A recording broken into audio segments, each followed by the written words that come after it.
Hi friends, today I'm going to show you a simple gobi or cabbage paratha. I'll also give you the tips and tricks to make sure that your paratha doesn't tear off and stays intact. Hope you like it. Let's look at the ingredients.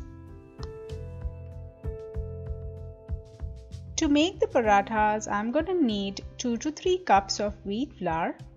Here I have taken about 1/3 of a cabbage and we are going to grate it. So I will show you how we are going to make the dough all together. 1/3 cup of besan or chickpea flour, 2 teaspoons of ginger and garlic paste, 1 teaspoon of turmeric, salt to taste,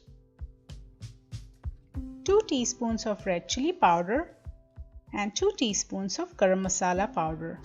So here I am using a food processor and I have added the grating attachment to it, and we are going to grate the cabbage in the food processor.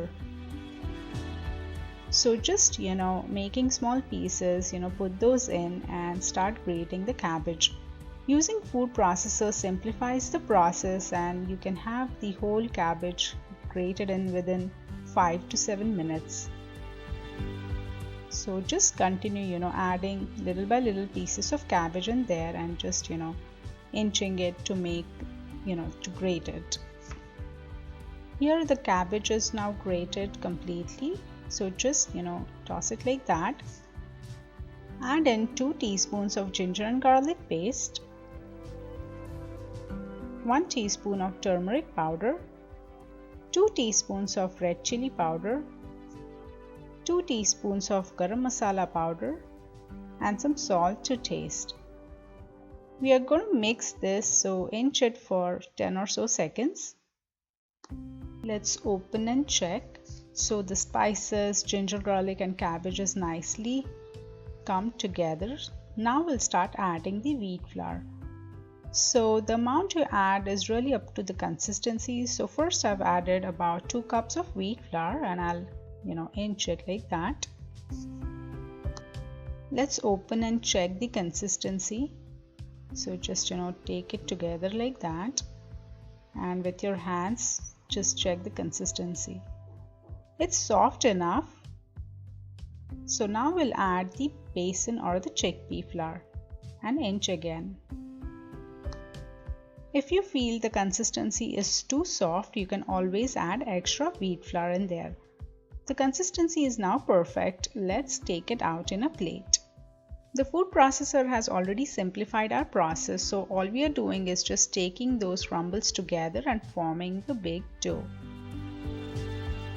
So just with your hands take it all together, add some oil and you'll have a nice dough ready.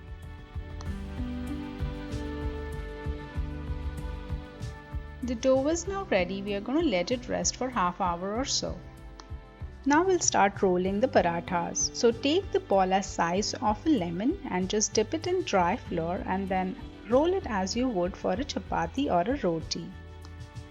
Since we used food processor attachment, the cabbage pieces have become really thin, so there is no fear of getting your paratha torn up. So you can make it as thin as you like it. Now let's put it on the pan.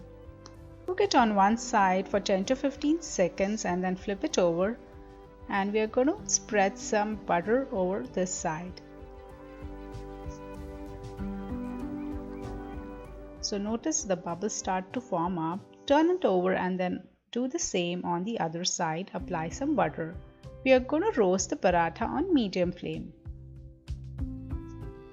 So just checking on all the sides. Flip again and the paratha is ready. Let's take it out in a plate. It looks absolutely yummy. I will continue making more parathas. So just follow the same instructions. If you like, you can always make parathas ahead of time and then roast all of them together. But I'm kind of rolling and roasting the same time. Hope you liked today's recipe. Please don't forget to like, subscribe and comment. Thank you.